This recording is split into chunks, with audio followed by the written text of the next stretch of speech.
Selamat malam, perkenalkan nama saya Susanat Pentri Manulang dengan NIM F0A023011 dari Prodi Kimia Industri.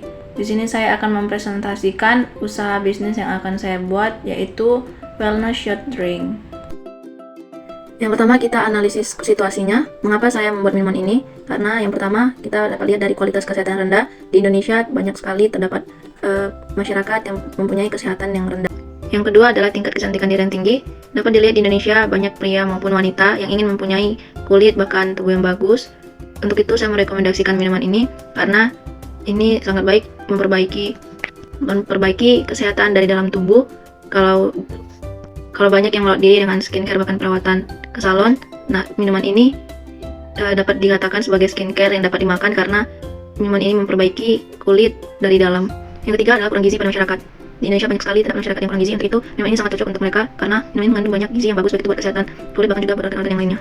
Sebelum lanjut, kita perlu tahu apa sih Wellness Shot. Wellness Shot adalah minuman kesehatan yang meningkatkan sistem kekebalan tubuh, memberikan energi dan mendukung detoksifitas. Selanjutnya ada analisis pasar. Target utama pasar adalah lansia dan orang dewasa, terus untuk wanita yang mengutamakan kecantikan atau skincare.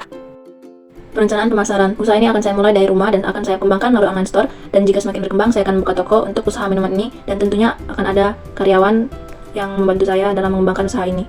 Selanjutnya ada perencanaan produksi. Yang pertama, formulasi produk. Untuk bahan-bahan saya menggunakan rempah-rempah alami seperti jahe, jeruk nipis, dan kunyit sebagai bahannya. Lalu yang kedua, untuk pengemasan saya menggunakan botol kaca karena lebih aman, dan kalau menggunakan plastik akan mudah terkontaminasi dengan panas. Dan yang ketiga, untuk manajemen persediaan, sistemnya langsung dibuat ketika sudah dipesan karena minuman ini mempunyai batas waktu dan kadaluarsa atau expirednya. Dan minuman ini sangat bagus ketika langsung dibuat, langsung diminum dibandingkan setelah disimpan berhari-hari. Dan yang keempat, perencanaan produksi. Saya menggunakan alat khusus yaitu juicer agar kualitas produk tetap terjaga. Kenapa saya menggunakan juicer? Karena juicer bisa menghasilkan sari buah yang lebih banyak dibandingkan dengan blender, karena air yang diproduksi lebih banyak dan ampasnya juga menjadi kering, tidak tercampur dengan minumannya. Di sini dapat dilihat prosesnya dari input rempah-rempah, jahe sebagai bahan, lalu diproses di blender dengan menggunakan juicer dan jadilah minumannya. Dan untuk harga jualnya saya jual dengan harga 35.000 untuk botol ukuran 100 ml. Selanjutnya ada perencanaan organisasi. Dalam skala kecil atau home industry, saya tidak menggunakan karyawan, tapi hanya saya karena masih terjangkau. Lalu jika berkembang menjadi skala menengah ke atas, saya akan merekrut karyawan.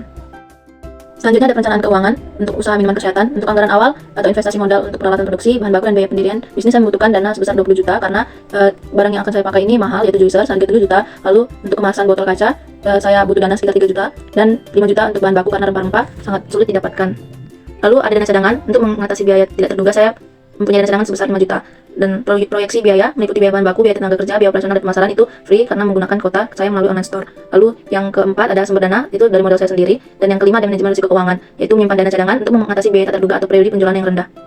Dan yang terakhir ada asesmen risiko, di mana dalam berusaha akan ada risiko yang akan saya tanggung. Yang pertama ada biaya bahan baku. Jika ada kenaikan harga bahan baku atau kelangkaan pasokan dapat mempengaruhi keuntungan saya. Lalu yang kedua ada pasar dan persaingan. Minuman kesehatan lainnya seperti adanya minuman kesehatan seperti jus dan jamu itu menjadi saingan bagi marketplace saya. Dan yang ketiga ada reputasi merek. Risiko reputasi meliputi masalah dengan citra merek. Kerugian reputasi dapat menyebabkan penurunan penjualan dan kepercayaan pelanggan. Jika ada plagiasi usaha minuman yang sama dengan saya tetapi tidak mempunyai kualitas atau vitamin yang sama dengan saya, itu akan merusak kepercayaan pelanggan jika dia membuka usaha dengan merek minuman yang sama. Sekian dari presentasi usaha minuman yang akan saya buat. Jika ada kesalahan kata, mohon maaf, dan saya tutup.